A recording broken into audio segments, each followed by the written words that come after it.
యేసు ప్రభు వారి యొక్క జననమును తలంచుకొని పండుగలు చేసేటువంటి దినం. అంటే ఒక విధంగా చెప్పాలి అంటే లోక క్రిస్మస్, అంటే ప్రపంచ క్రిస్మస్ అంతా జరిగించుకునేటువంటి ఏకైక పండుగ క్రిస్మస్ పండుగ. కాబట్టి మరి ఈ దినం కూడా క్రైస్తవ సంఘము ప్రభువు యొక్క జననమును తలంచుకొని పండుగ ఆచరించేటువంటి నిర్ణయం. అందుకోసం క్రైస్తవ సంఘంలో కూడా ఈ పండుగలు ఆచరిస్తారు. మరి ప్రభువు యొక్క జననమును జ్ఞాపకం చేసుకున్న ఆశీర్వాదమే కానీ మనకి నష్టమేమీ కాదు. అందుకోసమే ప్రతి సంవత్సరం 25 డిసెంబరు సర్వలోకములు సర్వ మానవాన్ని పండుగ జరిగించుకుంటారు. మరి ఈ 25వ తారీఖు నిజంగా యేసయ్య పుట్టాడా అని దీని మీద చాలా భిన్నాభిప్రాయాలు, వాదనలు, వివాదాలు ఉన్నాయి.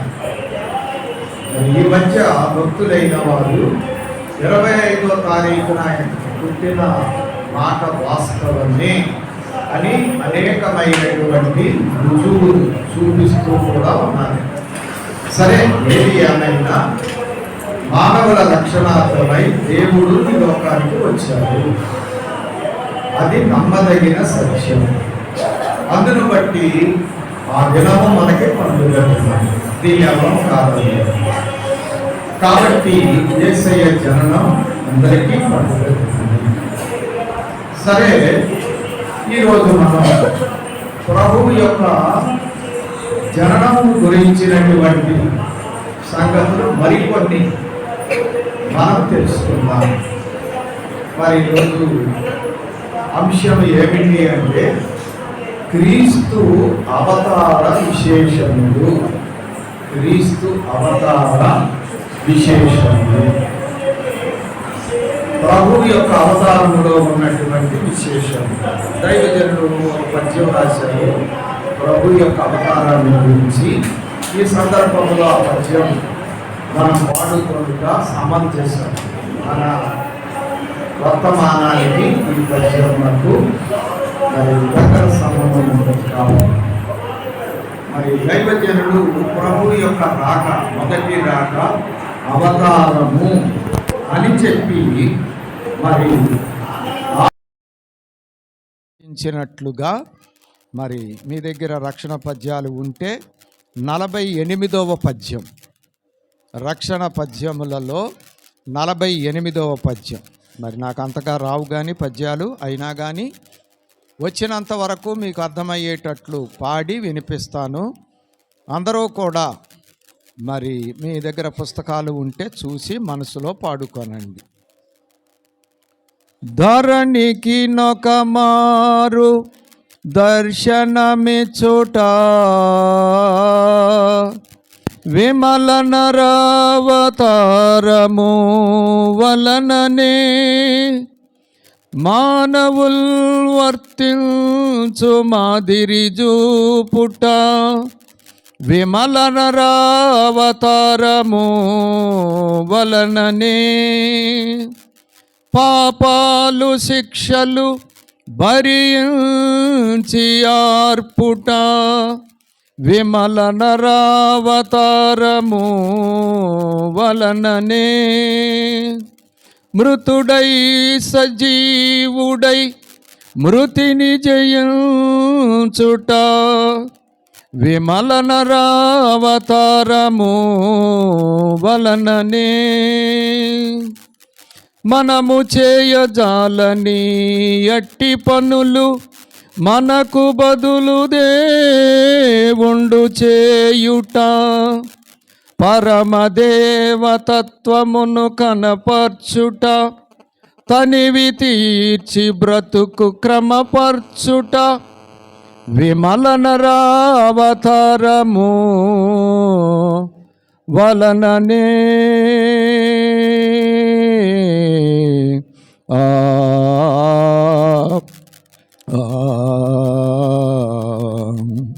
ఇది దైవజనులు రాసినటువంటి పద్యం.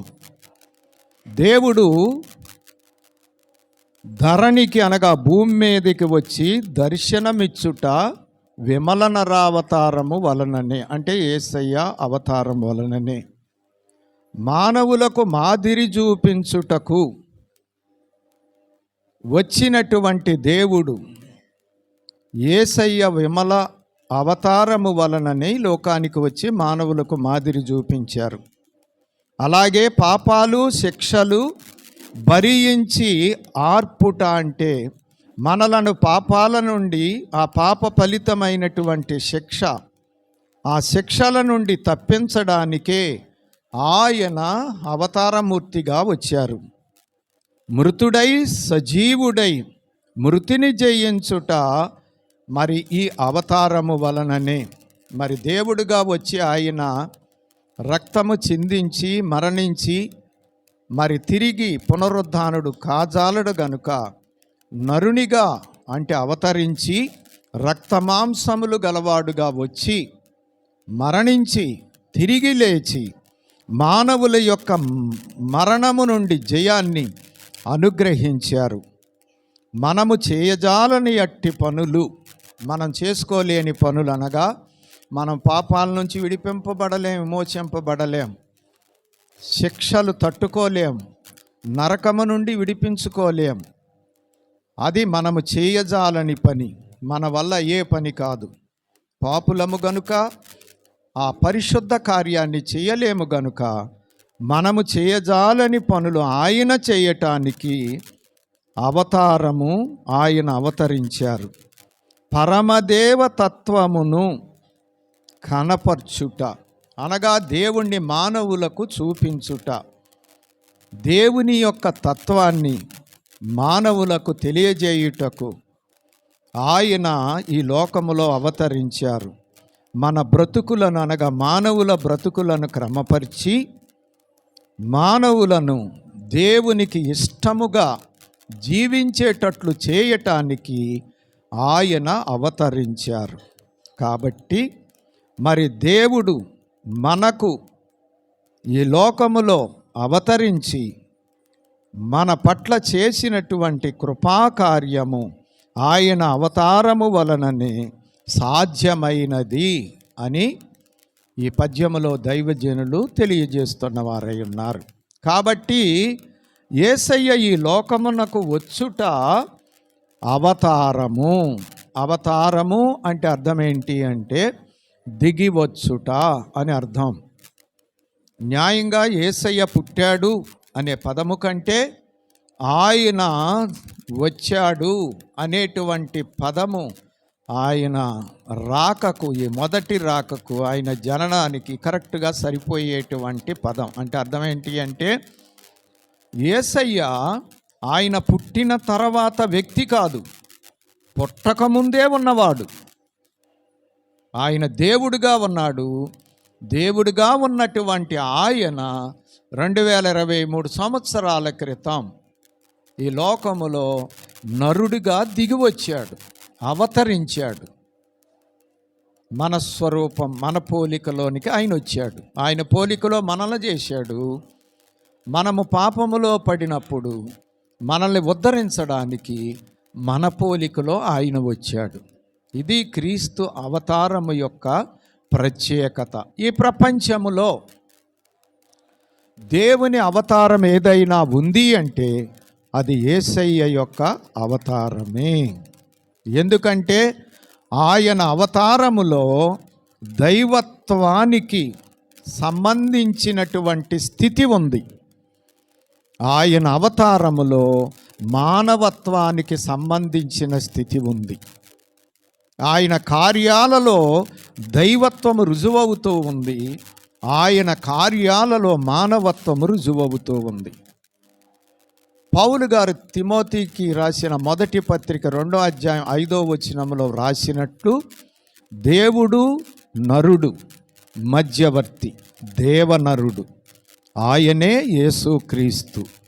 కాబట్టి ఈ లోక అవతారములో ఆయన దేవుడై ఉండి నరునిగా ఈ లోకములోనికి అవతరించారు. కాబట్టి ఆయన దేవనరుడు. అందుకోసమే ఆయనకి దేవుని కుమారుడు, మనుష్య కుమారుడు అని కూడా పేరు ఉంది. దేవుడికి మానవులకి మధ్యవర్తిగా ఉండి మధ్య అడ్డగోడను పడగొట్టి దేవుణ్ణి మానవుణ్ణి ఏకం చేయటానికి ఆయన అవతరించారు. కాబట్టి ఆయన అవతారం గొప్పది. ఈ ప్రపంచంలో ఎన్నో అవతారాలు మానవులు చెప్పుకోవచ్చు, కానీ యేసయ్య అవతారములో ఇంత గొప్ప కార్యము జరిగింది. పరిశుద్ధుడైన దేవునికి పాపి అయినటువంటి మానవుడికి వ్యత్యాసము తొలగబడి పాపి పరిశుద్ధుడైనటువంటి దేవుని దగ్గరకు వెళ్ళటానికి, ఆ దేవదేవుణ్ణి తండ్రి అని పిలవటానికి, ఆయన దగ్గరకు వెళ్ళి ఆయనను చూడటానికి, ఆయనతో మాట్లాడటానికి, ఆయనతో సహవాసం చేయటానికి యేసయ్య అవతారము ద్వారా మానవుడికి గొప్ప భాగ్యము కలిగింది.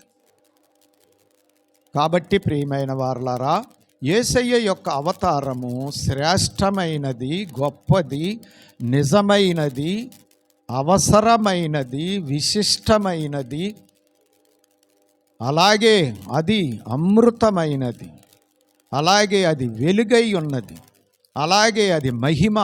ఎన్ని విధాలుగానైనా మనం వర్ణించుకోవచ్చు. ఆయన అవతారము అంత ప్రత్యేకమైనది. ప్రియమైన వారలారా, సరే, ఈరోజు మనం ఈ అవతారములో విశేషములు, మన అంశం ఏంటంటే క్రీస్తు అవతార విశేషములు. అన్నీ మనం చూడలేము, కానీ ఒక 3 విశేషాలు, ఆ 3 చెప్పటానికి కూడా కారణం ఉంది. అది ఏమిటి అంటే, పూర్వకాలములో మన భారతదేశములో ఆధ్యాత్మిక చింతన కలిగినటువంటి మహానుభావులు, దైవ చింతన కలిగినటువంటి భక్తవర్యులు దేవుణ్ణి చూడాలని, దేవుణ్ణి దర్శించాలని, దేవుని ప్రత్యక్షత అనుభవించాలని కోరిక కలిగినటువంటి వారు ఊరులు విడిచి, గ్రామాలు పట్టణాలు విడిచి అరణ్యములోనికి వెళ్ళి ఆశ్రమాలు కట్టుకొని తపస్సులు చేశారు, దీక్షలు చేశారు. ఆ తపస్సులలో, తపస్సు అంటే మనోనిదానము కలిగి దేవుని సన్నిధిలో గడపటమే తపస్సు. దైవజనులు దైవ సన్నిధి అని పేరు పెట్టారు దానికి. అంటే మన భారతదేశ ఋషీశ్వరులకు దైవ సన్నిధి అనుభవము ఉన్నది. అందుకే దైవజనులు రాస్తూ యేసయ్య ఎవరో కాదు, భారతదేశ మునుల యొక్క ధ్యానములో ఉన్న ప్రజాపతి అని తెలియజేశారు. ఎన్నిక జనులైన ఇశ్రాయేలీయుల ఏలికయెవ్వరో తెలుసోనా, మొన్నో భారతదేశ మునుల ధ్యానమునందు ఉన్న ప్రజాపతియే తెలుసోనా, అన్నిటికీ ఆయేసే తెలుసోనా, ఎన్నో గుర్తులు గలవో తెలుసోనా. చూసారా, భారతదేశ మునుల ధ్యానమునందున్న ప్రజాపతి అనగా ప్రజలను పరిపాలించేటువంటి ప్రజాపతి అంటే ఆ దేవుడు ఎవరో కాదు, ఎన్నిక జనులైనటువంటి ఇశ్రాయేలీల ఏలిక భారతదేశ మునుల ధ్యానములో ఉన్నటువంటి ఆ ప్రజాపతే, వేదాలలో రాయబడినటువంటి ఆ ప్రజాపతే అని దైవజనులు తెలియజేస్తూ ఉన్నారు. ఇది చరిత్ర. కాబట్టి భారతదేశం ఋషుల దేశం అని ప్రపంచములో ప్రసిద్ధిగాంచినది. మరి ఋషుల పనేమిటి? ఏకాంతముగా మనోనిదానముతో కనిపెట్టుకొనుట, అదే తపస్సు. అలాగ వారు ఏకాంతముగా మనోనిదానముతో కనిపెట్టుకున్నారు, దేవుని యొక్క ప్రత్యక్షతను పొందుకున్నారు. అలాగ పొందుకొని రాసినటువంటివే వేదాలు. ఆ వేదాల సారమే యేసుక్రీస్తు ప్రభువారు, ఆయన అవతారం. సరేలేండి. కాబట్టి ప్రభువైనటువంటి యేసు ఈ లోకములో అవతరించినటువంటి దేవుడు, నరుడుగా వచ్చినటువంటి దేవుడు, రక్షకుడుగా వచ్చినటువంటి దేవుడు, మానవులను రక్షించినటువంటి దేవుడు. అందుకోసమే ఆయన ఆ దేవలోకములో నుండి ఈ భూలోకం పాపలోకమునకు దిగివచ్చటమే అవతారము. కాబట్టి ప్రియమైన వారలారా, ఈ అవతారములో చాలా విశేషాలు ఉన్నాయి. ఆయన అలాగా రావటాన్ని బట్టి ఎన్నో మేళ్ళు మనకు జరిగాయి, ఎన్నో ప్రయోజనాలు జరిగాయి, తెలియనటువంటి ఎన్నో విషయాలు ఆయన మనకు తెలియజేశారు. మనలో ఉన్నటువంటి చీకటిని తొలగించారు, మానవులలో ఉన్నటువంటి అసత్యాన్ని తొలగించారు, మానవులలో ఉన్నటువంటి మరణ భయాన్ని తొలగించారు, దేవుణ్ణి ఎరగని వారికి దేవుణ్ణి చూపించారు, తెలియజేశారు. అలాగే బలహీనులైనటువంటి వారికి దేవుడే బలము అని రుజువు చేశారు. ఇలాగ ఎన్నో చేశారు ఆయన అవతారములో మనకి ఎన్నో భాగ్యాలు దొరికాయి, ఎంతో జ్ఞానోదయం కలిగింది మనకి. అందుకే మానవ జీవితములో యేసయ్య యొక్క అవతారమును గురించి ప్రతి మానవుడు తెలుసుకోవాలి. తెలుసుకొనకపోతే మానవ జీవితము పరిపూర్ణము కాదు. మానవుడు సత్యములోనికి రాలేడు, మానవుడు మరణములో నుండి జీవములోనికి రాలేడు, చీకటిలో నుండి వెలుగులోనికి రాలేడు, అబద్ధములో నుండి సత్యములోనికి నడిపించబడలేడు. అందుకే యేసయ్య అవతారం ఇవన్నిటినీ మనకు సంపాదించి పెట్టింది, మనకి జ్ఞానోదయము కలిగించింది. అందుకే యేసయ్య అవతారాన్ని మనము కూలంకషంగా పరీక్ష చేయాలి, వివరంగా తెలుసుకోవాలి. తెలుసుకొని ఆ విశేషములను మన హృదయాలలో భద్రపరుచుకోవాలి. మరియమ్మ గారు భద్రపరుచుకున్నట్టు, యోసేపు గారు భద్రపరుచుకున్నట్టు, భక్తులు భద్రపరుచుకున్నట్టు, సుమయోను గారు భద్రపరుచుకున్నట్లు. అప్పుడే మన జీవితంలో దేవునికి అనుకూలమైనటువంటి వారముగా మనము తయారవుతాం, నరకాన్ని తప్పించుకోగలుగుతాం, మోక్షాన్ని సంపాదించుకోగలుగుతాం. కాబట్టి యేసయ్య అవతారం మనకు ధన్యకరము. ఈ ప్రపంచములో మానవులకు ఎవ్వరూ చేయలేనటువంటి గొప్ప కార్యం దేవుడు యేసయ్య ద్వారా మనకు జరిగించారు. అందుకే యేసయ్యను బట్టి మనము ధన్యులము. మనమెంత ధన్యులము అన్నారు దైవజనులు. ఇట్టి దేవుడు, ఇట్టి నరుడు ఎవరునో ఎక్కడ లేని, యేసునామ స్మరణ చేయండి. ఇటువంటి దేవుడు ఎక్కడా లేడు, ఎవరిని ఆయనతో పోల్చలేం. ఇటువంటి నరుడు కూడా ఎక్కడా లేడు. ఈ నరుణ్ణి ఏ నరునితో పోల్చలేం. అసలైన దేవుడు, అసలైన నరుడుగా ఈ లోకానికి వచ్చిన ఉదంతమే యేసయ్య అవతారం. కాబట్టి యేసయ్యను బట్టి మనకు దేవుని యొక్క ప్రత్యక్షత, పరలోక భాగ్యము మనకి సంపాదించబడింది. అయితే యేసయ్య అవతారములో ఉన్న ఒక 3 ప్రాముఖ్యమైన విశేషాలను ఈరోజు మనం ధ్యానం చేద్దాం. తర్వాత దినాల్లో మళ్ళీ క్రిస్మస్ పండుగలు వచ్చినప్పుడు ఇంకా కొన్ని ఉన్నాయి, అప్పుడు ఆ కొన్ని జ్ఞాపకం చేసుకుందాం. ఇందులో మనం ఈరోజు జ్ఞాపకము చేసుకునే అవతారములో ఉన్న విశేషాలు ఏమిటి అంటే, ఆయన అవతారము సత్య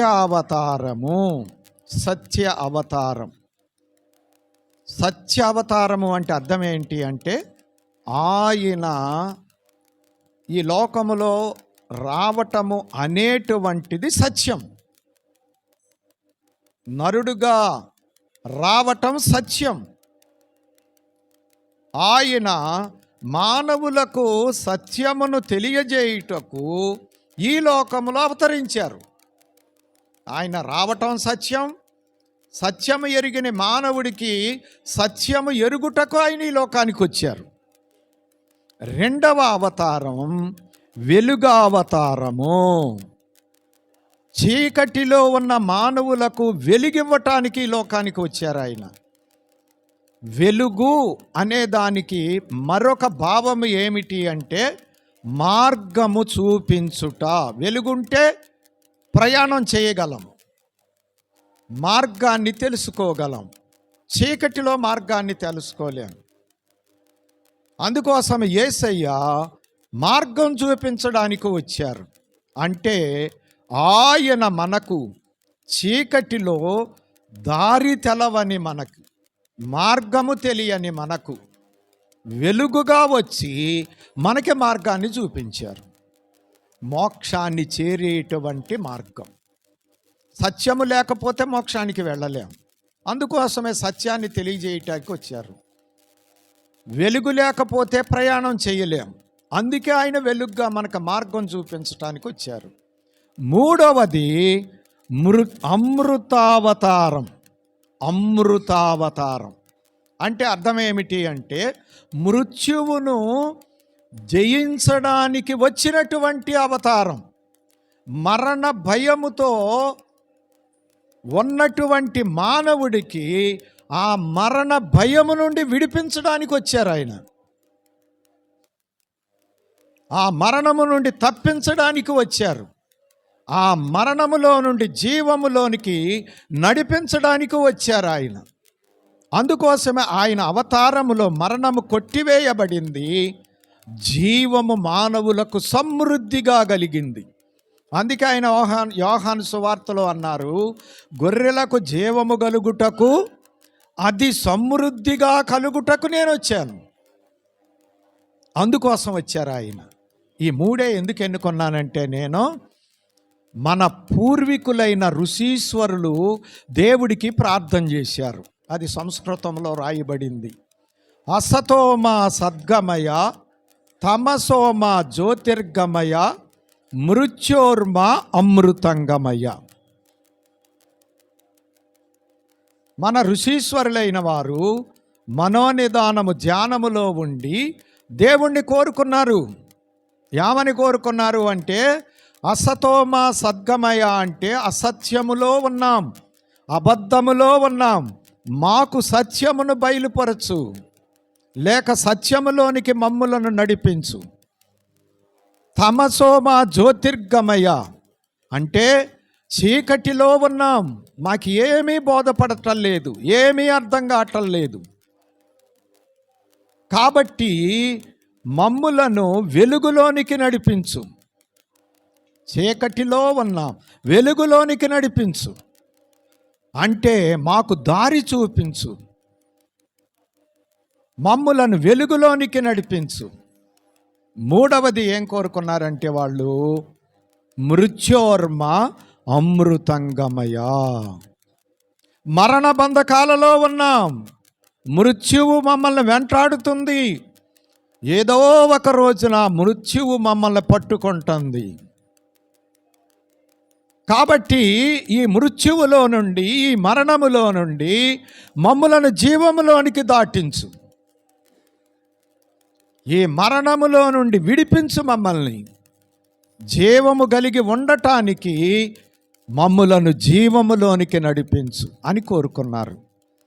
వాళ్ళు చేసినటువంటి ఆ ప్రార్థనకు ఈ ప్రపంచములో జవాబిచ్చినటువంటి ఏకైక వ్యక్తి అవతారం యేసయ్య యొక్క అవతారం. జవాబిచ్చిన వ్యక్తి యేసయ్య.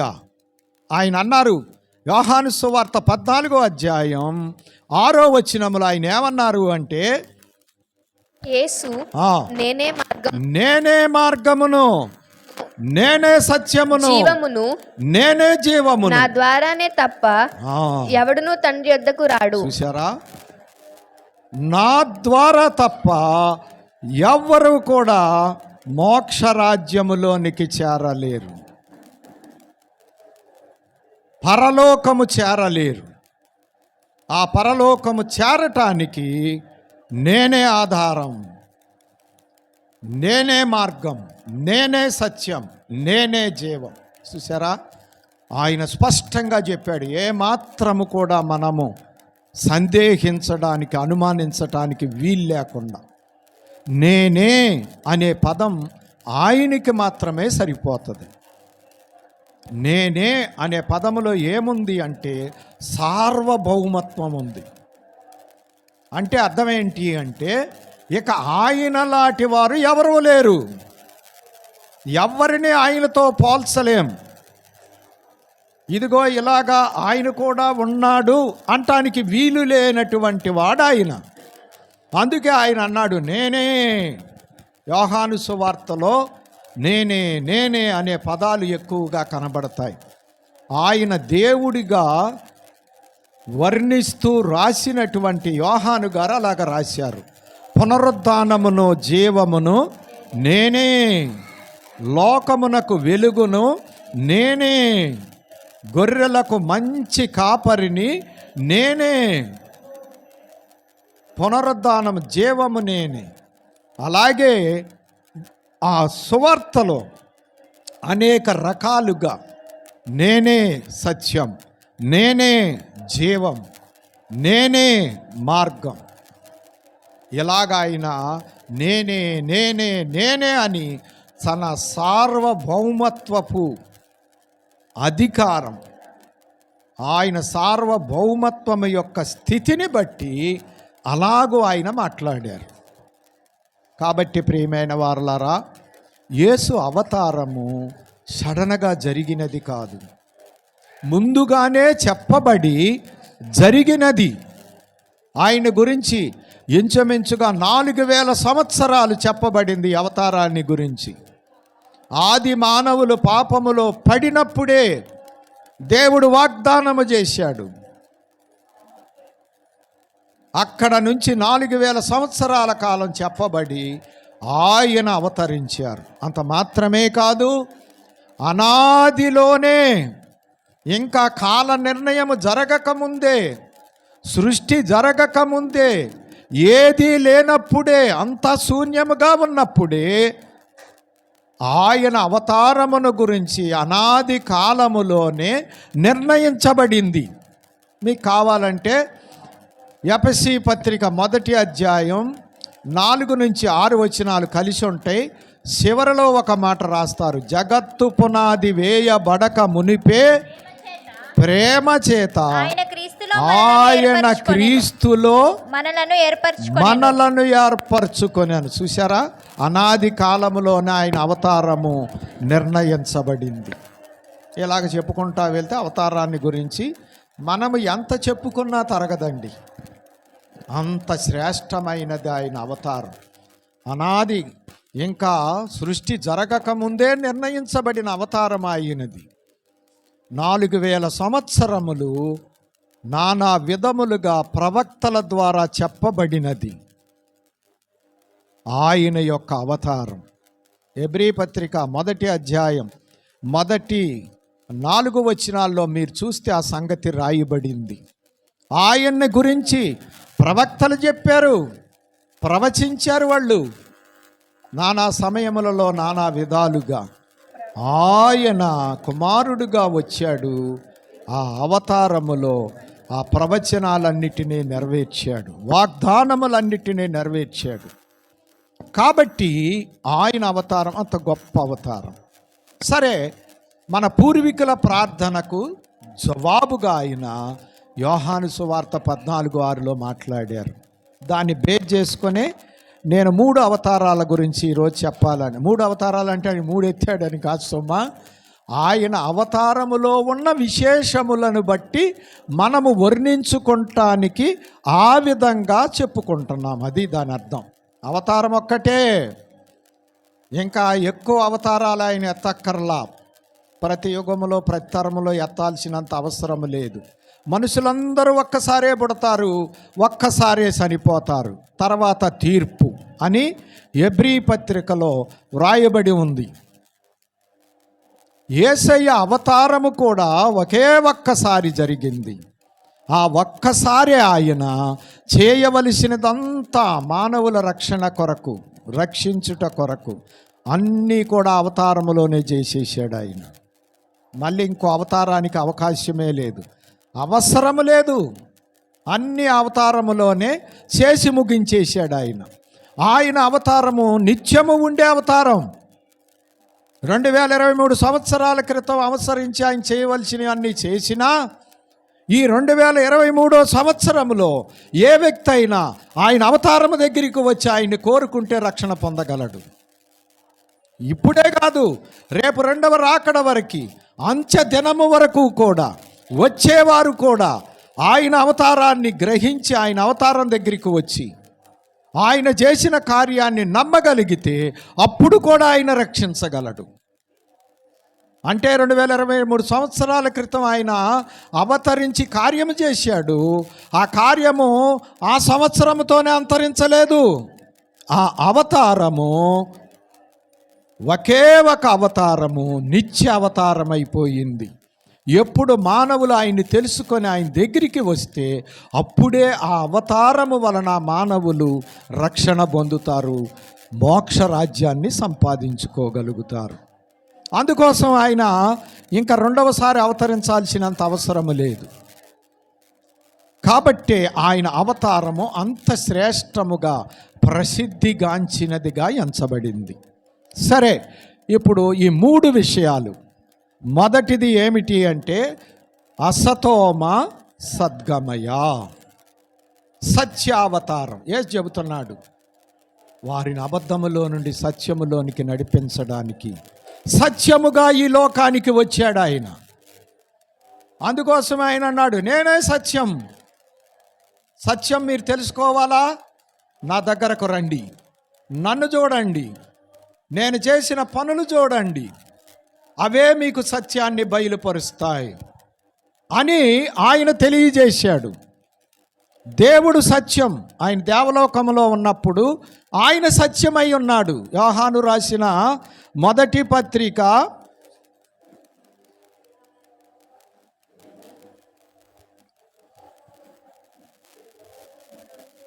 100వ గ్రంథము 100వ అధ్యాయము 5వ చరణం.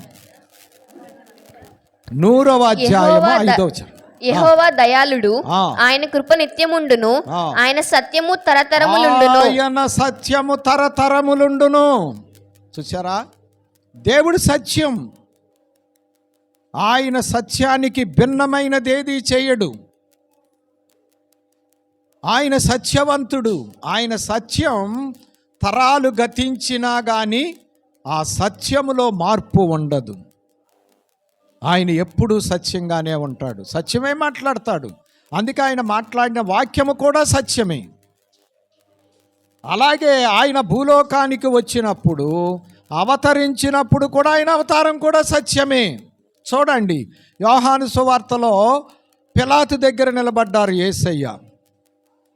తీర్పు సమయాన నిలబడినప్పుడు పిలాతుతో మాట్లాడినప్పుడు పిలాతుతో ఆ యూదులైన వారు యేసయ్య మీద ఏమి నేరం మోపారు అంటే ఈయన రాజు అని చెప్పుకున్నాడు అని చెప్పారు. నిజంగా ఆయన రాజు, రాజులకు రాజు. కానీ వాళ్ళు ఒప్పుకోలా. ఎందుకంటే రాజు అంటే రాజవంశంలో ఆయన పుట్టింది రాజవంశమే లేండి, దావీదు వంశం. రాజ్యం ఉండాలి, రాజ్యాన్ని పరిపాలన చేయాలి, శత్రువులను జయించాలి, అప్పుడు రాజు అని ఒప్పుకుంటారు వాళ్ళు. ఆయనకు ఒక రాజ్యం ఉండాలి, అది వారి యొక్క ఉద్దేశ్యం. కానీ యేసయ్య సత్యమును బయలుపరచడానికి వచ్చాడు. ఆ సత్యాన్ని లోకానికి చూపించడానికి వచ్చాడు ఆయన. అందుకోసమే ఆయన సామాన్యుడిగా వచ్చాడు.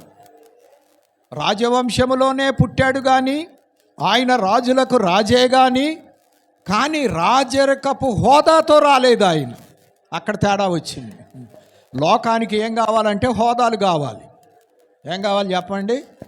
హోదాలు కావాలి. ఎవరైనా ఒక సామాన్య మనుషుడు మన మధ్యకి వచ్చాడు అనుకోండి, కనీసం లేవనన్నా లేవం. మరి సీఎం గారు వస్తేనో, ఎమ్మెల్యే గారు, సీఎం గారు వచ్చారనుకోండి, ఏం చేస్తాం అప్పుడు? మనకు తెలియకుండానే లేచి నిలబడతాం. దేన్ని బట్టి? ఆ సామాన్యుడు మనిషి కాదా? ఈ ఎమ్మెల్యే గారు, సీఎం గారు మనిషి కాదా? మరి అతనికి ఎందుకు లేవం, వీళ్ళకి ఎందుకు లేస్తాం? హోదా.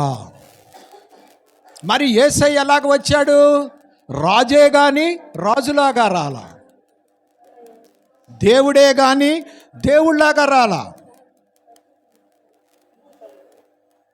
గొప్పవాడే గాని గొప్పవాడుగా రాలా, మహిమ గలవాడే గాని మహిమతో రాలా, అన్నీ విడిచిపెట్టి వచ్చాడని ఫిలిప్పీ పత్రిక 2వ అధ్యాయం 6 నుంచి 11 వచనముల వరకు పౌలు గారు తెలియజేశారు. ఎలాగ వచ్చాడంట ఆయన? మనుష్యుల పోలికలో, దాసుని స్వరూపములో, రిక్తుడుగా, శిలువ మరణము పొందునంతగా తనను తాను తగ్గించుకొని వచ్చాడు. వచ్చేటప్పటికి వాళ్ళు గుర్తించలేకపోయారు. అందుకోసమే ఈయన రాజు అని చెప్పుకున్నాడు కాబట్టి ఇది తప్పు మా దృష్టిలో అని నేరం మోపారు. జడ్జి గారు, గవర్నర్ గారు తీర్పుకి చెప్పటానికి యేసయ్యని పరీక్ష చేశారు. పరీక్ష చేసి అడిగారు, వాళ్ళందరూ నిన్ను రాజు అంటున్నారు, నువ్వు రాజువా అని అడిగారు. అడిగేటప్పటికి అప్పుడు యేసయ్య ఏమన్నారు? యేసు 37వ వచనం, నీవన్నట్టే నేను రాజునే, నేను రాజుని. సత్యమును గూర్చి చూసారా ఏమన్నారు? నువ్వు రాజుని. మరి నీకు రాజ్యం ఏది? అవన్నీ రాయబడలేదు కానీ బహుశా అడిగే ఉంటాడు పిలాతు గారు. నువ్వు రాజు అన్నావు, నీకు రాజ్యం ఏది? మరి ఆయన రాజ్యం ఎక్కడుంది? ఇప్పుడు యేసయ్యకి రాజ్యం ఏది? రాజులందరికీ రాజ్యాలు ఉన్నాయి. మరి ఇప్పుడు ప్రజాప్రతినిధులు ఉన్నారు. ఎమ్మెల్యే గారికి, ఆ ఎమ్మెల్యే గారి పరిధిలో ఉన్నటువంటి ఊళ్ళన్నీ కూడా ఆయనకి రాజ్యం, నియోజకవర్గం అంటారు దాన్ని. ఆ నియోజకవర్గంలో ఉన్న ప్రజలందరికీ బాధ్యుడెవరు? ఈ ఎమ్మెల్యే గారు. మరి యేసయ్యకు రాజ్యం ఏది? అది వాళ్ళ ప్రశ్న. పిలాతు అడుగుతున్నాడు, నువ్వు రాజువా అంటే నేను రాజునే, మరి నీకు రాజ్యం ఏది? అప్పుడు ఆయన చెప్పాడు, నా రాజ్యము ఈ లోక సంబంధమైనది కాదు. లోకములో ఏముంటుంది? బలత్కార రాజ్యం ఉంటుంది. మనం ఒప్పుకోవాల్సిందే. ఎందుకని బలత్కార రాజ్యం అన్నాను అంటే, పూర్వకాలంలో రాజులైన వారు ఒక రాజ్యం వాళ్ళు ఇంకో రాజ్యంతో యుద్ధం చేసేవాళ్ళు. వాళ్ళు ఓడిపోయారనుకోండి, బలవంతంగా వారిని బానిసలు చేసేవారు. చూసారా? రాజులు ఏం చేస్తారు? ఇశ్రాయేలీలు కూడా రాజును కోరుకున్నప్పుడు దేవుడు చెప్పాడు, ఆ రాజు మిమ్మల్ని ఏం చేస్తాడు? పనివారిగా పెట్టుకుంటాడు, బోనకత్తెలుగా పెట్టుకుంటాడు, మీ మీద పెత్తనం చేస్తాడు, మంచి అన్నీ ఆయన లాగేసుకుంటాడు అని చెప్పాడు. అయినా మాకు ఇష్టం, ఆయనలే కావాలన్నారు. అప్పుడు దేవుడు సమూయేలు గారితో అలాగే చెయ్యయ్యా అని చెప్పారు. అలాగే చేసుకున్నారు. మరి ఇప్పుడు కూడా అంతే, బలత్కార రాజ్యాలు. మరి అవన్నీ నేను చెప్పక్కర్లా, మీకు అందరికీ తెలుసు. ఎలక్షన్కి ముందు ఒకలాగా ఉంటుంది పరిస్థితి, ఎలక్షన్కి తర్వాత ఒకలాగా ఉంటుంది. ఎలక్షన్కి ముందు ప్రజలే దేవుళ్ళు, ఎలక్షన్ తర్వాత ఈ దేవుడు ప్రజలు ఏమైపోతారు? చెప్పండి కథ, మీకు బాగా తెలుసు కదా. దేవుళ్ళైనటువంటి ప్రజలు ఏమైపోతారు? No entry.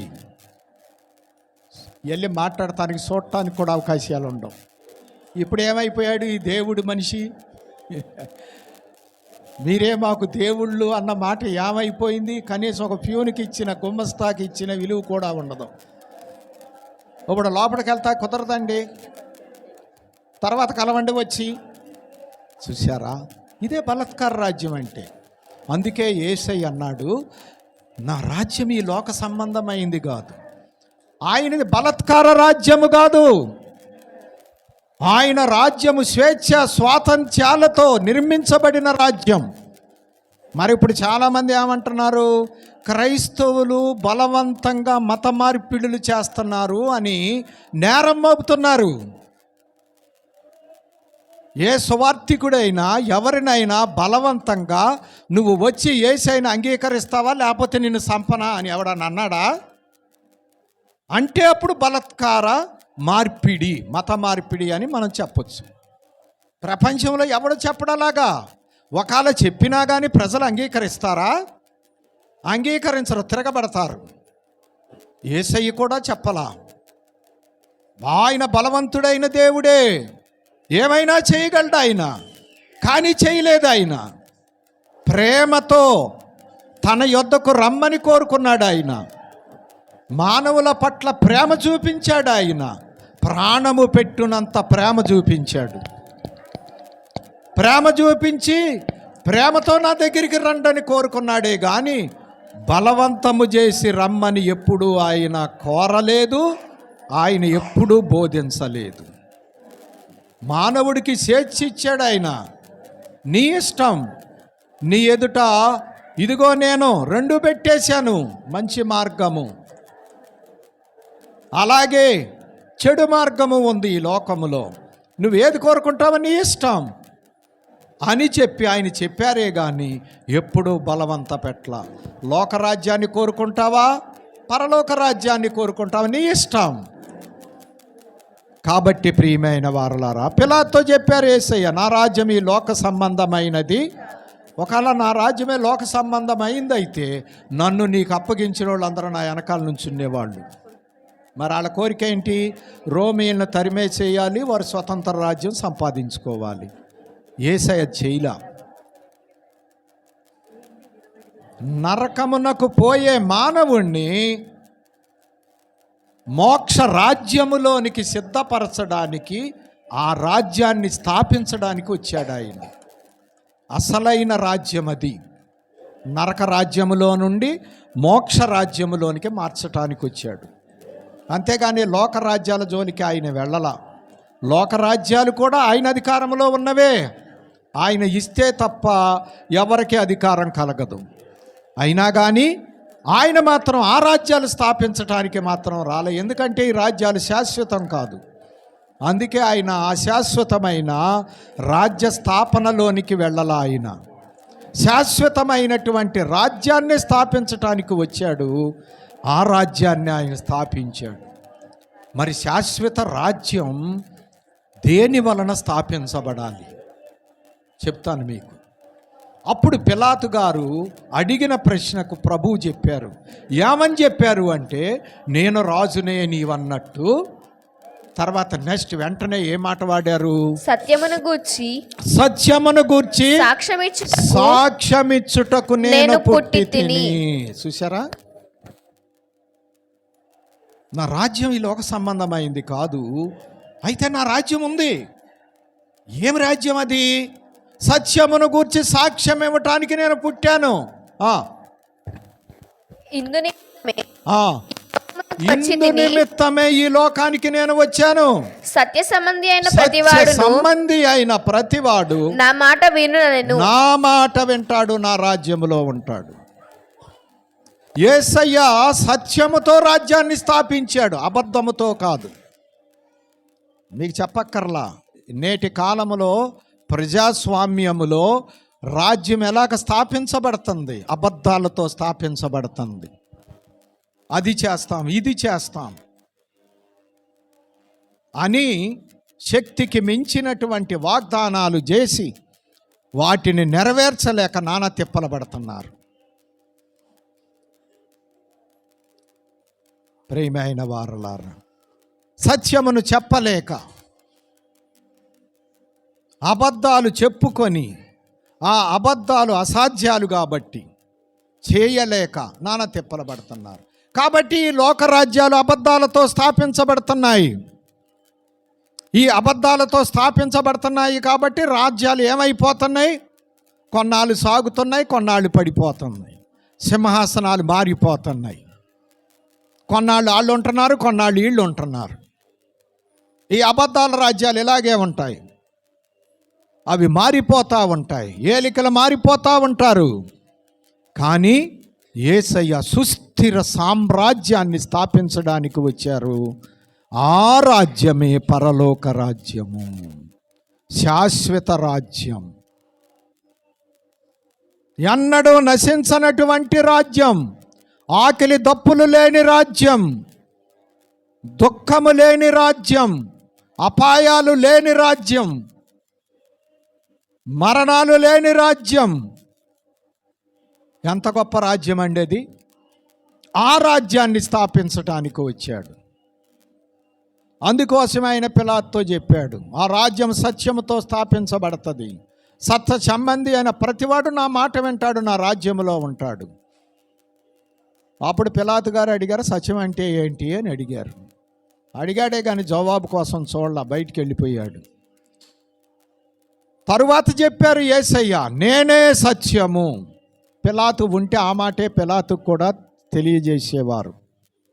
కాబట్టి ప్రియమైన వారలారా, మానవుడికి సత్యం తెలవాలి అంటే యేసయ్య తెలవాలి, యేసయ్య అవతారము తెలవాలి.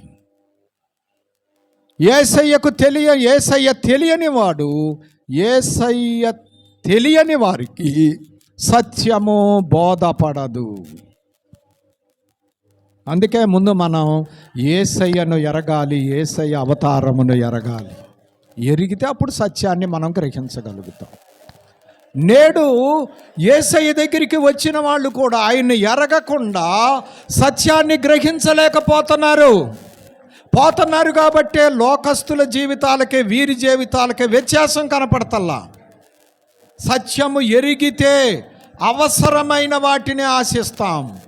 సత్యము ఎరిగితే పరముందున్న వాటి కొరకు ఆలోచిస్తాం.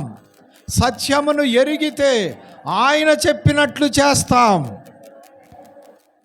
మరి ఇవన్నీ జరగటం లేదు అంటే, యేసయ్య దగ్గరికి వచ్చాక కూడా ఇది సాధ్యం కావట్లేదంటే అర్థం ఏంటి? యేసయ్య అర్థం కాలేదు, యేసయ్య సత్యము అర్థం కాలేదు. అందుకే ఈ సందర్భములో, సర్వలోక క్రిస్మస్ పండుగ సందర్భములో మనల్ని మనం చూసుకుందాం. యేసయ్య నాకు అర్థమయ్యాడా, గ్రాహ్యమయ్యాడా? యేసయ్య సత్యము నాకు అర్థమయ్యిందా? ఆనాడు యూదులు ఎదుట నిలబడ్డాడు యేసయ్య. యేసయ్యని గుర్తించలా వాళ్ళు. ఎందుకని గుర్తించలా వాళ్ళు? లోక రాజ్యాన్ని గురించి ఆలోచిస్తున్నారు. మెస్సియా వస్తే మాకు స్వాతంత్ర్యం తీసుకొస్తాడు, మాకు ప్రత్యేక రాజ్యం ఇస్తాడు అని ఆలోచిస్తున్నారు వాళ్ళు. అందుకే యేసయ్యను వారు గుర్తించలేకపోయారు. నేను చెప్పా కదా, హోదాలు కావాలని లోకానికి. గుర్తించలే వాళ్ళు. అలాగ గుర్తించని వారిని గురించి మాట్లాడాడు యేసయ్య. యోహాను సువార్త 8వ అధ్యాయంలో ఆయన మాట్లాడుతూ 31-32 వచనాలు చూడండి ఒక్కసారి. కాబట్టి యేసు తనను నమ్మిన యూదులతో, మీరు నా వాక్యమందు నిలిచిన వారైతే నిజముగా నాకు శిష్యులై. మళ్ళొకసారి చదవండి. కాబట్టి యేసు తనను నమ్మిన యూదులతో, నమ్మిన యూదులా నమ్మని యూదులా? నమ్మినా అనే ఉందా? చదువు. తనను నమ్మిన యూదులతో, మీరు నా వాక్యమందు నిలిచిన వారైతే నిజముగా నాకు శిష్యులై ఉండి, నిజంగా నాకేమవుతారు? శిష్యులవుతారు. సత్యమును గ్రహించెదరు.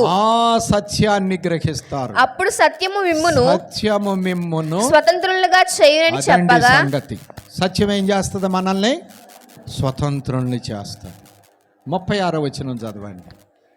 దాసుడు ఎల్లప్పుడు కుమారుడు మిమ్మును స్వతంత్రులుగా చేసిన యెడల మీరు నిజముగా స్వతంత్రులయ్యుందురు. సంగతి సత్యమైన యేసు, ఆ యేసయ్య మనకు అర్థమైతే మనము సత్యాన్ని తెలుసుకుంటాం. సత్యాన్ని తెలుసుకుంటే మనం స్వతంత్రులం అవుతాం. అబద్ధములో ఉన్న ప్రతివాడు బందిఖానాలో ఉన్నాడు, విడుదల దొరకటం లేదు, బానిస అయిపోతున్నాడు. అందుకే రోమా 7వ అధ్యాయం ఇంటికి వెళ్ళాక చదవండి. పౌలు గారు అన్నారు, నేను ఏది చేయాలనుకుంటున్నానో అది చేయలేకపోతున్నాను, ఏది వద్దనుకుంటున్నానో అదే చేస్తున్నాను. అంటే నేను అనుకున్నది నేను చేస్తున్నాను అంటే అది చేసేది నేను కాదు, నాలో ఉన్నటువంటి పాపం చేపిస్తుంది. ఏంటి ఆ పాపం? అదే అబద్ధము. హానికరమైన వాటిని చేయమని చెబుతుంది అబద్ధం, మేలుకరమైన వాటిని మానమని చెబుతుంది అబద్ధం. దేవుడేమో సత్యము చెప్పి మనల్ని బాగు చేయాలని చూస్తాడు,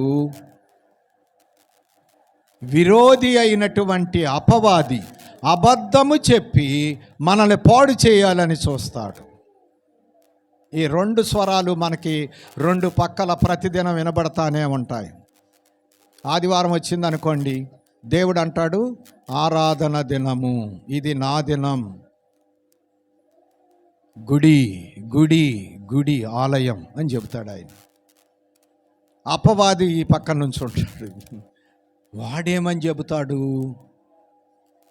ఆదివారమైనా పర్వాలా, ఇవాళ వెళితే పనికి 2 రెట్టుల కూలి వస్తుంది, 2 రెట్లు వస్తుంది. దొరక్క ఆ రోజే పని దొరుకుతుంది, రాక ఆ రోజే ముఖ్యమైన పని వస్తుంది. ఈ పని తప్పిందంటే ఇక నువ్వు చేసుకోలేవు. కాబట్టి తర్వాత వెళ్ళొచ్చులే, గుడికి వచ్చే వారం వెళ్ది కానిలే, నువ్వు కానీ అంటాడు. ఇది అబద్ధం. అబద్ధం మనల్ని బందికానాలో బంధించేస్తుంది, మనము చేయవలసిన దాన్ని చేయనివ్వదు. సత్యం మనల్ని స్వతంత్రుల్ని చేస్తుంది. అందుకోసమే అబద్ధం మీద కట్టుకున్న ప్రతిదీ కూడా కూలిపోతుంది, అది నిలబడేది కాదు. అందుకే ఈ అబద్ధ రాజ్యాలన్నీ కూలిపోతున్నాయి. అబద్ధ మానవులందరూ కూడా మరి నానా విధాలైనటువంటి గందరగోళంలోనికి వెళ్ళిపోతున్నారు. అందుకే ప్రియమైన వారలారా, సత్యం ఎప్పటికైనా స్థిరమండి. సత్యాన్ని బయలుపరిచిన యేసయ్య ఎప్పటికీ స్థిరమండి. అందుకే యేసయ్య దగ్గరకు వచ్చి ఆయన సత్యములో మనం పాలివారం అవ్వాలి. అప్పుడే మనం స్వతంత్రులం అవుతాం, స్వేచ్ఛగా ఉంటాం, బందికానాలో ఉండం. చేయాలి అనుకున్నదే చేస్తాం, వద్దు అనుకున్నదే మానేస్తాం. ఇకంతే స్థిరం. అదే అధ్యాయంలో 44వ వచనం చదవండి, 8వ అధ్యాయములోని. మీరు మీ తండ్రి యగు అపవాది సంబంధులు. ఎన్ని చెప్పినా విననటువంటి ఆ యూదులను చూసి యేసయ్య అంటున్నాడు, మీరు మీ తండ్రి యగు అపవాది సంబంధులు, మీ తండ్రి నెరవేర్చుకోరుచున్నారు. ఆది నుండి వాడు నరహంతకుడై ఉండి సత్యమందు నిలిచిన వాడు కాడు, వాని యందు సత్యమే లేదు. వాడు అబద్ధమాడునప్పుడు తన స్వభావం అనుసరించియే మాట్లాడును. వాడు అబద్ధికుడును, అబద్ధమునకు జనకుడై ఉన్నాడు. నరహంతకుడు, అబద్ధికుడు, సత్యానికి తావులేదు. యేసయ్య మాట సత్యం, దేవుని మాట సత్యం. ఆ మాట అనుసరిస్తే నీవు సత్యములో ఉంటావు. ఎప్పుడైతే దేవుని మాట దాటుతావో అబద్ధములోనికి వెళ్ళిపోతావు. అబద్ధానికి జనకుడైన అపవాది చేతిలోనికి వెళ్ళిపోతావు. ఇంకా ఆట మొదలవుతుంది.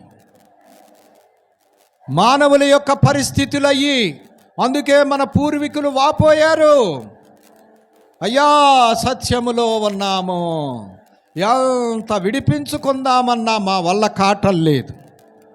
మీరు ఎన్నన్నా చెప్పండి, మావులే. ఇదే బందికానా అంటే.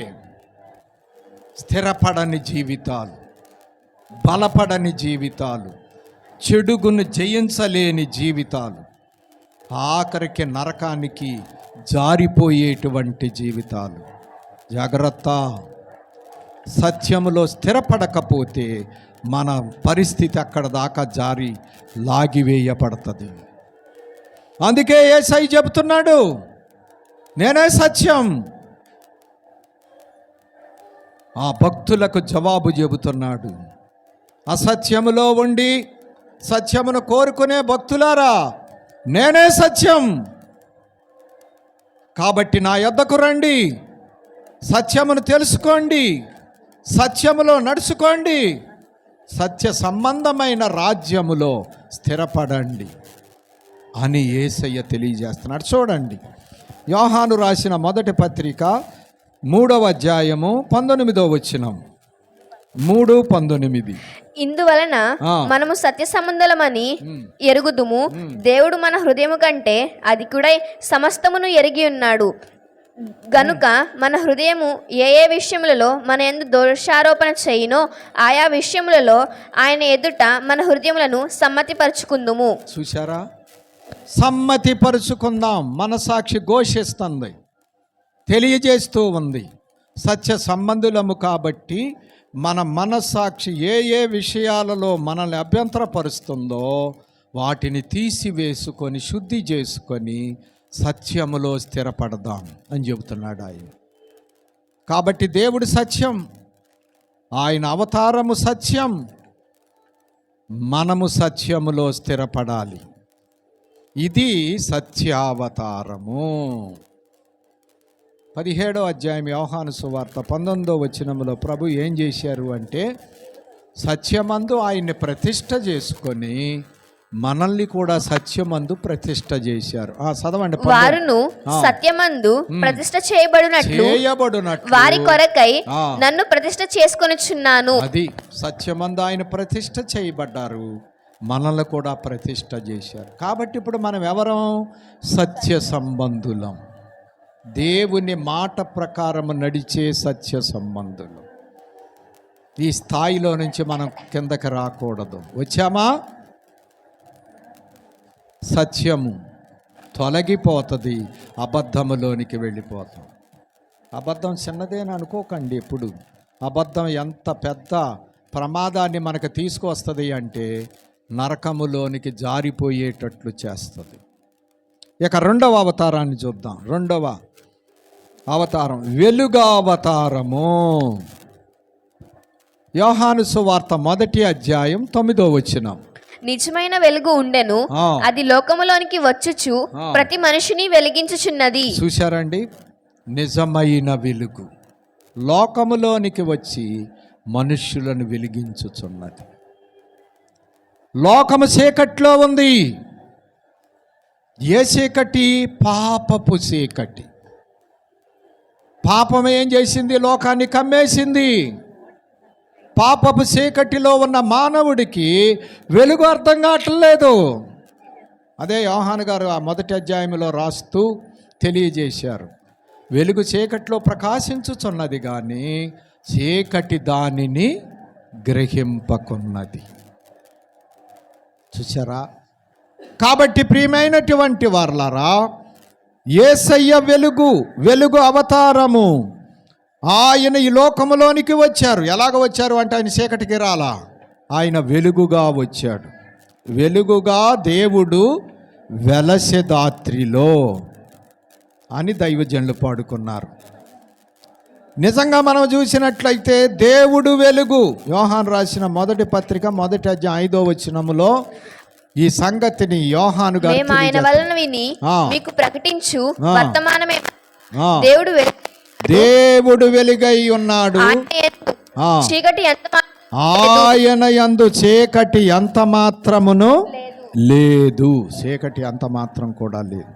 దేవునిలో దేవినా చీకటి కనపడదు. ఆయన వెలుగు, నిజమైన వెలుగు, డూప్లికేట్ వెలుగు కాదు, ఆయన నిజమైన వెలుగు. యేసయ్యను గురించి చూడండి.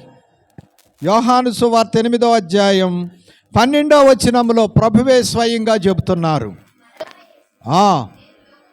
నేను లోకమునకు వెలుగును. నన్ను వెంబడించువాడు. చూశారా? నేను లోకానికి వెలుగును. యేసయ్య ఈ లోకానికి వెలుగు. చీకటి అంధకారములో ఉన్నటువంటి లోకములోనికి వెలుగుగా వచ్చాడు యేసయ్య. యేసయ్య వెలుగులో మానవుడు తన జీవితాన్ని పరీక్ష చేసుకోవచ్చు, దిద్దుకోవచ్చు. అలాగే మార్గం ఎరుగునటువంటి మానవుడు మార్గాన్ని తెలుసుకోవచ్చు.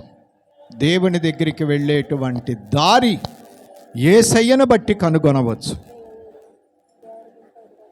అందుకోసమే ఆయన నేను లోకమునకు వెలుగు.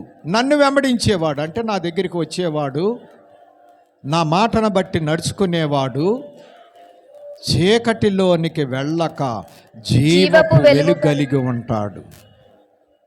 ఎప్పుడైతే మనం యేసయ్యను వెంబడించకుండా పక్కకి వెళ్తామో అప్పుడే చీకట్లో ప్రవేశించేస్తామండి. బాగా గుర్తుపెట్టుకోండి. ఇక యేసయ్య లేని వారు ఎప్పుడూ చీకట్లోనే ఉంటారు. అందుకే నేడు మానవులు ఏమీ తెలియకుండానే ఉంటున్నారు. ఏది మంచో చెడు కూడా తెలియలేని పరిస్థితులు, ఒకవేళ తెలిసినా కానీ కంట్రోల్ చేసుకోలేని పరిస్థితులు.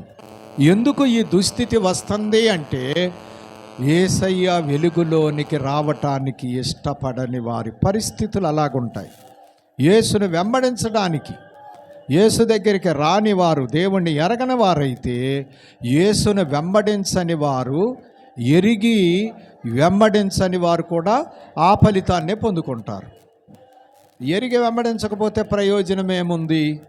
అందుకే నన్ను వెంబడించువాడు కూడా జీవపు వెలుగు కలిగి ఉంటాడని యేసయ్య చెప్పారు. తర్వాత మనం చూసినట్లయితే ఆయన ఏమన్నాడంటే మనల్ని మత్తయి సువార్త 5వ అధ్యాయం 14వ వచనములో ఆయన ఏమన్నారు అంటే, మీరు లోకమునకు వెలుగై ఉన్నారు. చూసారా, ప్రభు ఏమన్నారంటే మనం కూడా వెలిగేనంట, లోకానికి వెలుగు. యేసయ్య దగ్గరికి వచ్చినటువంటి ప్రతి ఒక్కరూ లోకానికి వెలుగవ్వాలి. ఆయన మోక్షానికి మార్గం చూపించారు. ఆ మార్గములోనికి వచ్చిన మనం మానవులకు ఆ మోక్ష మార్గాన్ని చూపించే వెలుగుగా ఉండాలి. మరి మన జీవితంలో ఎంతమందికి వెలుగు చూపించాం? మోక్షానికి మార్గం చూపించాం, రక్షణలోనికి నడిపించాం. ఒక వ్యక్తినైనా రక్షణ మార్గములోనికి తీసుకురాని వారు కూడా రక్షణ మార్గములో లేరు, ఇంకా చీకట్లోనే ఉన్నారు, ఇంకా వెలుగులోనికి రాలేదు అని అర్థం. పరలోకానికి వెళ్ళిన తర్వాత దేవుడు మనల్ని అడిగేటువంటి మొదటి సంగతి ఏమిటి అంటే, నీతో పాటుగా ఎన్ని ఆత్మలను తీసుకొచ్చావు, ఎంతమందిని రక్షించావు నా రాజ్యము కొరకు.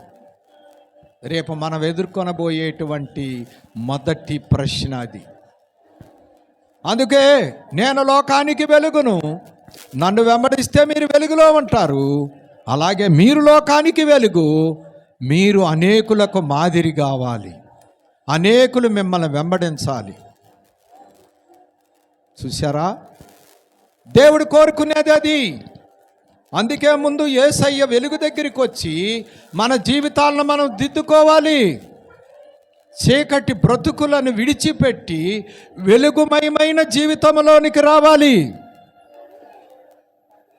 మరి ఎంతమంది చీకటి బ్రతుకులు విడిచిపెట్టి యేసయ్య వెలుగులోనికి వస్తున్నారు? ఎంతమంది యేసుని వెంబడిస్తున్నారు? యేసుని తెలుసుకుంటున్నారు? బాప్తిసం పొందుతున్నారా? వెంబడించినట్లా వెంబడించనట్లా? పోనీ రక్షణ పొందాం, బాప్తిసం పొందాం, సంఘ రిజిస్టర్లో పేరు నమోదు చేసుకున్నాం, తగినట్లుగా వెలుగుమయమైన జీవితంలో మనం ఉన్నామా? వెలుగు సంబంధులుగా ఉన్నామా? 10 మందికి మాదిరిగా ఉన్నామా? ఏలెత్తి చూపించుకునే జీవితంలో ఉన్నామా? మనల్ని మనమే పరిశీలన చేసుకోవాలి. కాబట్టి ఆయన మార్గం, ఆయన వెలుగు, ఆ వెలుగులో మోక్ష మార్గాన్ని మనకు చూపించారు ఆయన.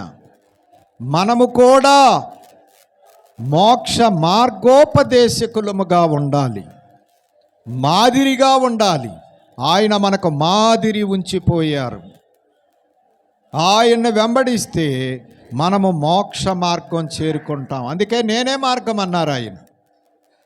నేనే వెలుగు, నేనే మార్గం. ఆయన వెంబడిస్తేనే ఆ మార్గంలో ఉంటాం. ఆయన్ని వదిలిపెడితే ఏ రోజు దగ్గరికి వెళ్ళిపోతాం, ఆ జ్ఞానులు వెళ్ళినట్లు. ఇప్పుడు అదేనండి జరుగుతుంది. ఆయన వెంబడించడం మానేస్తాం, పక్కకి వెళ్ళిపోతాం. పక్కకి వెళ్ళిపోతే వాడు ఊరుకుంటాడా? వాడు బిగిస్తాడు మనల్ని. అదే జరుగుతుంది. అపాయము, జ్ఞానులే అపాయం తెచ్చిపెట్టారు. 2 సంవత్సరాల పిల్లలు సావటానికి కారకులయ్యారు. అలాగే మార్గం తప్పితే మనక వెనక ఉన్న వారికి మనం మాదిరి అవ్వం, కానీ వాళ్ళ నాశనానికి కారకులం అవుతాం. చాలామంది చెప్పేది అదే. యేసయ్య దగ్గరికి వచ్చిన వాళ్ళకి మాదిరి జీవితాలు లేకపోవుటను బట్టి ఇంటివారు, బంధువులు, స్నేహితులు, ఇరుగు పొరుగు వారు యేసయ్యకి ఇంకా దూరంగా పారిపోతున్నారు. ప్రియమైనటువంటి వారులారా, అర్థం చేసుకుందాం. ఇక మూడవ దానిలోనికి వద్దాం. కాబట్టి యేసయ్య వెలుగు అవతారం, మార్గావతారం, మనకు మార్గము చూపించిన అవతారం. మోక్షానికి మార్గము తెలియని మానవుడికి మోక్ష మార్గాన్ని చూపించినటువంటి వెలుగు అవతారము యేసయ్య అవతారం. మూడవది చూద్దాం, అమృతావతారము. మానవుణ్ణి పట్టి పీడించేటువంటి భయాలన్నిటిలోనికి పెద్ద భయం మరణం. యేసయ్య ఈ మరణమునే మరణింపజేయటానికి వచ్చారు. అందరినీ మరణము చంపుతుంటే యేసయ్య మరణాన్నే చంపేశారు. పాపివని కెవడో చేపెనో పావనుడావై యోండగను శాప మరణము రాదు నీకు, సావును సంపిన జీవము నేనే. చూశారా, సావును చంపిన జీవము నేనే. యేసయ్య సావునే చంపేశారు.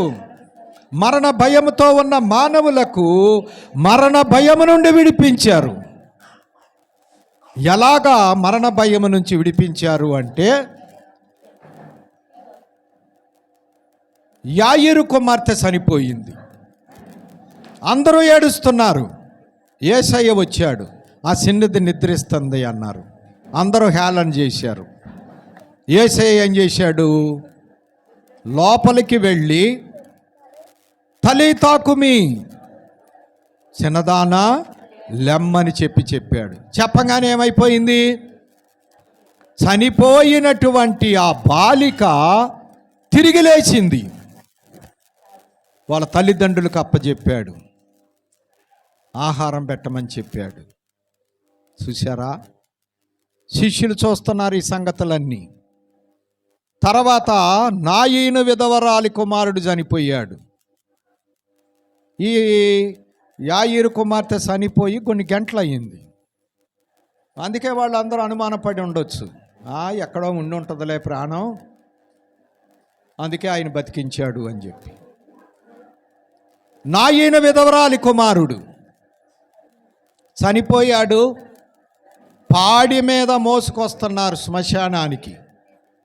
అంటే ఇతడు చనిపోయి బహుశా ఒక పూట, ఒక రోజు అయి ఉండొచ్చు. అంటే శ్మశానానికి తీసుకెళ్ళిపోతున్నారంటే మరి కొంత సమయం పడుతుంది కదా సిద్ధపరచడానికి. శ్మశానములోనికి ఊరి వెలుపలకేమో శవం వస్తూ ఉంది, నిర్జీవ దేహం. ఊరిలోనికేమో జీవము వస్తూ ఉంది. యేసయ్య వస్తున్నాడు. పొలిమేర దగ్గర ఇద్దరు ఎదురుపడ్డారు, అటు జీవం ఇటు మరణం. సాధారణంగా ఎవరైనా చనిపోతే వాళ్ళని తీసుకెళ్తుంటే రోడ్డు ఏమైపోద్ది చెప్పండి, చెప్పకుండానే క్లియర్ అయిపోద్ది. ఎవడో ఎదుర్కొంటారు రాడు, మరి ఎందుకు రారో నాకు తెలియదు. ఎవరైనా చనిపోయిన వాళ్ళు మోసుకొస్తుంటే ఒక్కళ్ళన్నా ఎదురుకెళ్తారండి? అటు పక్కకు పోతారు, ఇటు పక్కకు పోతారు, ఆ ఇంట్లో దూరతారు. ఎందుకింత భయం? భయం అన్నమాట మరణం అంటే. చూసారా, కానీ యేసయ్య ఎదురుగుంటా వెళ్ళాడు. మృత్యోర్మా అమృతంగమయ్యా, మరణము మమ్మల్ని భయపెడుతుంది దేవా, మరణానికి మేము హడిలిపోతున్నాం అన్నదానికి జవాబు చెబుతున్నాడు. ఎందుకు మరణం అంటే అంత భయపడతారు? సావును చంపిన జీవము నేనే. ఈయన ఎదుర్కొంటా వెళ్ళాడు. పాపం ఆ విధవరాలు ఏడుస్తుంది, ఒక్కడే కొడుకు, ఎవ్వరూ దిక్కులేరిక. ఆమె ఏడుస్తుంటే ఈయనకి ఏడుపు వచ్చేసింది. యేసయ్య ప్రేమ గలవాడు, ప్రేమ అవతారం. అది చెప్దామనుకున్నా అసలు, కాకపోతే 3 గురించి వీటిల్లోకి వెళ్ళాల్సి వచ్చింది. ఆ విధవరాలు ఏడుపును చూసి ఆయన హృదయం కరిగిపోయింది. ఆ పాడి మోసుకునే వాళ్ళని అన్నారు, ఆపండి అన్నాడు. అంతే, ఆపేశారు వాళ్ళు. ఆపంగానే ఏమన్నాడు చెప్పండి? చిన్నవాడా లెమ్మో అన్నాడు. అంతే. మృతులతో మాట్లాడగలడు యేసయ్య. ఆయన మృత్యుంజయుడు. మరణము ఆయన వశములో ఉంది. మరణాన్ని శాసించగలడు ఆయన, జీవాధిపతి. అందుకోసమే అన్నాడు, చిన్నవాడా లెమ్మో. వెంటనే పాడి మీద ఉన్నటువంటి ఆ చిన్నవాడు లేచి కూర్చున్నాడండి. అందరూ ఆశ్చర్యపడిపోయారు. అమ్మో, ఏడవబాకమ్మా, ఇదిగో నీ కొడుకు, తీసుకో పో, వెళ్ళు, ఎందుకు విచారపడతావు? లాజరు అనేటువంటి ఆయన ఉన్నారు, మార్తా మరియ యొక్క సహోదరుడు, చనిపోయాడు. దూరంగా ఉన్నాడు యేసయ్య. సమాధి చేసేసారు. 4 రోజులు అయిపోయింది. 4వ రోజున వచ్చాడు యేసయ్య. ఇక యేసయ్యని చూడంగానే వాళ్ళకి దుఃఖం ఆగట్లా. కన్నీరు మున్నీరుగా అక్కలు చెల్లెలు ఇద్దరు కూడా ఏడుస్తున్నారు. వాళ్ళు ఏడుస్తుంటే యేసయ్యకి కూడా కన్నీళ్ళు వచ్చినాయి. ఎక్కడ పాతి పెట్టారో, పదండి ఎక్కడికి వెళ్దామన్నాడు. అంతే. ఆయన జీవాధిపతి. అందరూ సమాధి దగ్గరికి వచ్చారు. రాయి తీయండి అన్నాడు. తీశారు. వాళ్ళు ముక్కులు మూసేసుకున్నారు. బహుశా మూసుకొనే ఉంటారు. మరి 4 రోజులు అంటే మరి వాసన వస్తుంది కదా అన్నారు కూడా వాళ్ళు. అయ్యా, అప్పుడు రాయి తీసేస్తే వాసన వస్తుందని చెప్పి. అప్పుడు యేసయ్య అన్నాడు, లాజరు బయటికి రా అన్నాడు. చూశారండి, వెంటనే 4 రోజులు చనిపోయినటువంటి లాజరు ప్రేత వస్త్రములతో బయటికి వచ్చేసాడు. కాబట్టి వాళ్ళు యూదులు మొత్తం కట్టేస్తారు. అసలు ఏ మాత్రం కూడా కనపడినెవరు శరీరాన్ని.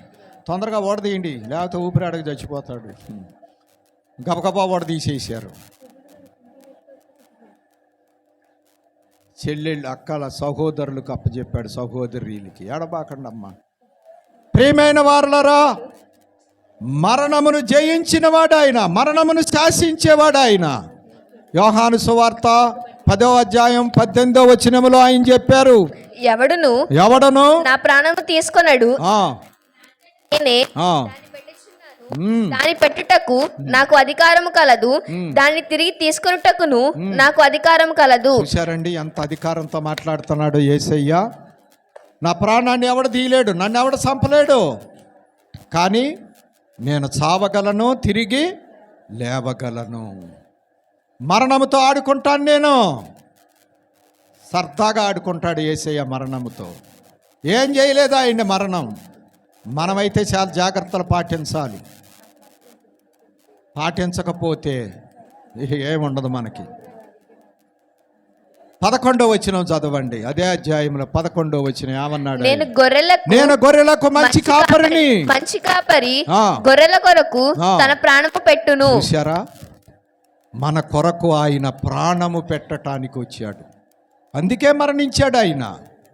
మరణించి మరణాన్ని జయించి తిరిగి లేచాడు ఆయన.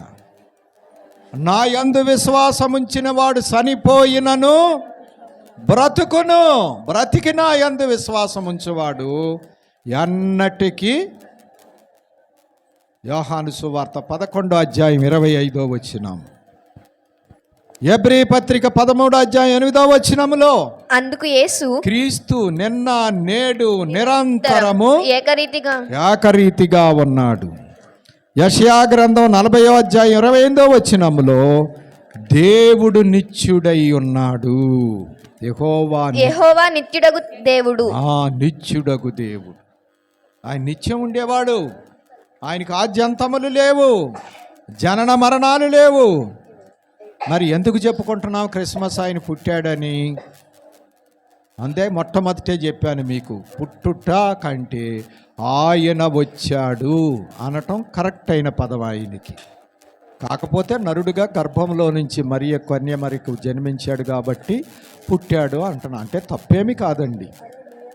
అసలైన అర్థం ఆయన పరము నుండి భూలోకానికి దిగి వచ్చాడు, అవతరించాడు. కాబట్టి ఆయన సజీవుడు. యుగ యుగములు సజీవుడు. ప్రకటన 1:18 చెప్పాడు, నేను ఆది అంతము, ఉన్నవాడను, సజీవుడను, మృతి పొందితిని గాని ఇదిగో యుగ యుగములు సజీవుడినైన. మరణము యొక్కయు పాతాళ లోకము యొక్కయు తాళపు చెవులు నా స్వాధీనములో ఉన్నాయి. చూసారా ప్రియమైన వారలారా? కాబట్టి ఆయన అవతారం అమృతావతారం. అంటే మరణ భయముతో మగ్గిపోతున్న మానవుణ్ణి, నీవిక మరణానికి భయపడవద్దు, మరణాన్నే నేను మరణింపజేశాను అని చెప్పి మానవుల్ని ధైర్యపరిచారు. మన పూర్వీకుల ప్రార్థనకి జవాబు చెప్పాడు.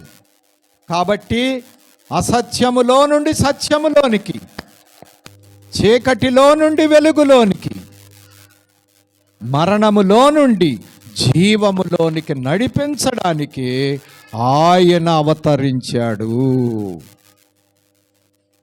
ఇది ఆయన అవతారములో ఉన్న 3 విశేషములు. ఇంకా చాలా ఉన్నాయి, మరలా వచ్చే క్రిస్టమస్కి మిగతాయి చెప్పుకుందాం. ప్రియమైనటువంటి వారలారా, అర్థం చేసుకుందాం. అట్టి అవతారమూర్తిని నీ అవతారానికి సద్వినియోగం చేసుకో, అంతే. మన అవతారం కూడా మారాలి.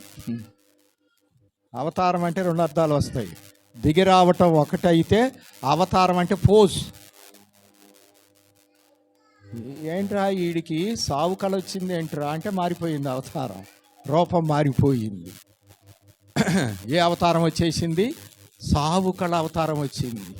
ఆయనది జీవకళ అయితే మనదే కళ చెప్పండి, సావు కళ. మరి మన అవతారాలు మారాలి, మన కళలు మారాలి, మన కళ ఆయన కళ అవ్వాలి. క్రీస్తు సారూప్యం మీ అందు ఏర్పడు వరకు నాకు మరలా ప్రసవేదన కలు. ఎలాగ మారతాం? ఆయన సత్యాన్ని మనం ఎరగాలి, ఆ సత్యము ద్వారా స్వతంత్రులం అవ్వాలి, అబద్ధానికి దూరముగా ఉండాలి. అలాగే చీకటిని విడిచిపెట్టి వెలుగులోనికి రావాలి. ఆయన మాట ప్రకారము జీవించటమే వెలుగుమయమైన జీవితం. అదే దారి మనకి. చీకటి క్రియలు మనము చేరకూడదు, మనలో చీకటి క్రియలు ఉండకూడదు. జాగ్రత్త పడాలి, చీకటికి దూరంగా ఉండాలి. అలాగే మరణ సంబంధమైనటువంటి పనులు చేయకూడదు, సావుకు నడిపించే పనులు చేయకూడదు, జీవాన్ని పోగొట్టుకునే పనులు చేయకూడదు. ఆయన చేత జీవించాలి మనం. ఆ జీవాన్ని మనం స్వతంత్రించుకోవాలి. ఆయన అన్నాడు, నా గొర్రెలకు జీవమిచ్చుటకు, సమృద్ధిగా ఇచ్చుటకు నేను వచ్చాను. కాబట్టి ఆయనను బట్టి జీవమును పొందాలి.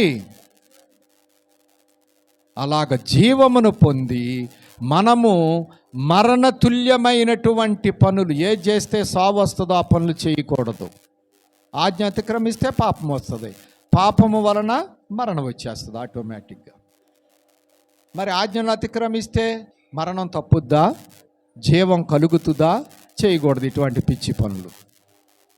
అందుకే మనం జీవపు బాటలో సాగాలి, మరణపు బాటలోనికి వెళ్ళకూడదు, వ్యతిరేకం ఉండకూడదు. యేసయ్య అవతారానికి అనుకూలంగా మార్చుకోవాలి మన జీవితాన్ని. అప్పుడే మనము జీవము కలిగిన వారముగా ఉంటాం. మరణ ఛాయలు మనకు రావు. జబూలును నప్తాలి ప్రాంతములో కూర్చున్నవారు వెలుగును చూసిరి అని 4:16 మరి మత్తయి సువార్తలో మనం చూసాం.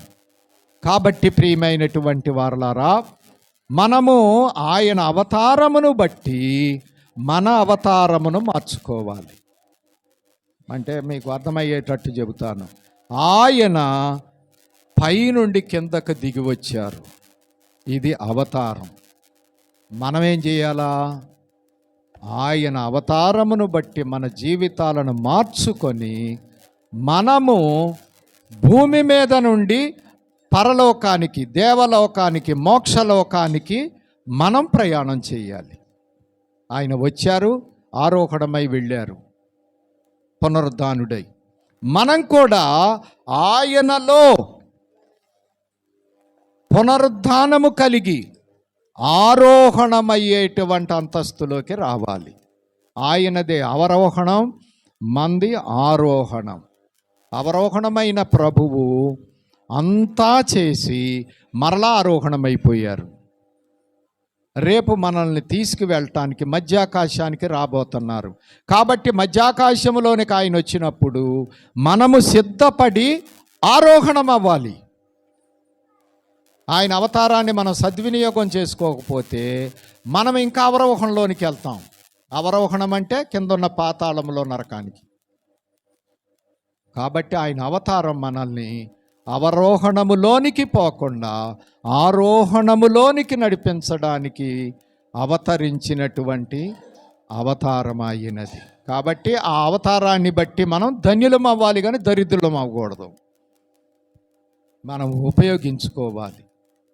మనల్ని రక్షించడానికి వచ్చే ఆయన్ని బట్టి రక్షణ పొంది రాకడకు సిద్ధపడి నిత్యరాజ్యంలోనికి చేరుకోవాలి. కాబట్టి ఈ మహా క్రిస్మస్ అనగా ప్రపంచ క్రిస్మస్, లోక క్రిస్మస్ సందర్భంలో ఆయన అవతారములో విశేషాలు 3 చూశాం. కాబట్టి మన పూర్వీకుల ప్రార్థనకు నెరవేర్పు యేసయ్య చెప్పారు. కాబట్టి మన ఋషీశ్వరులను బట్టి మనము ధన్యులము. ఋషీశ్వరుల ప్రార్థనా ఫలమైనటువంటి యేసయ్యను బట్టి ధన్యులము. కాబట్టి యేసయ్యను స్వీకరించి రక్షణ పొంది ఆయన అవతారము ద్వారా మనము ఆరోహణ బలము సంపాదించుకొని పైలోకములోనికి వెళ్ళి కూర్చోవాలి. అట్టి ధన్యత ప్రభు మనకు దయచేయునుగాక. పరిశుద్ధుడు ఆ కొద్ది మాటలు దీవించండి, మా అందరిలో ఫలింప చేయగండి. అవరోహణం అవతారములో మా దగ్గరకు వచ్చి మమ్మల్ని రక్షించిన తండ్రి వందనములు. నీ అవతారమును బట్టి మేము అవతారములో నుండి నరక పాత్రులమైన మమ్ములను మోక్ష పాత్రులుగా ఆరోహణానికి సిద్ధపరిచిన తండ్రి వందనములు. సద్వినియోగపరుచుకొని ఆరోహణ అంతస్తులోనికి చేరుకొని నిత్య రాజ్యములో చేరుకొనుటకు మమ్మలను సిద్ధపరచుమని యేసు నామములో వేడుకొనుచున్నాం తండ్రి. ఆమేన్. మరణాతా.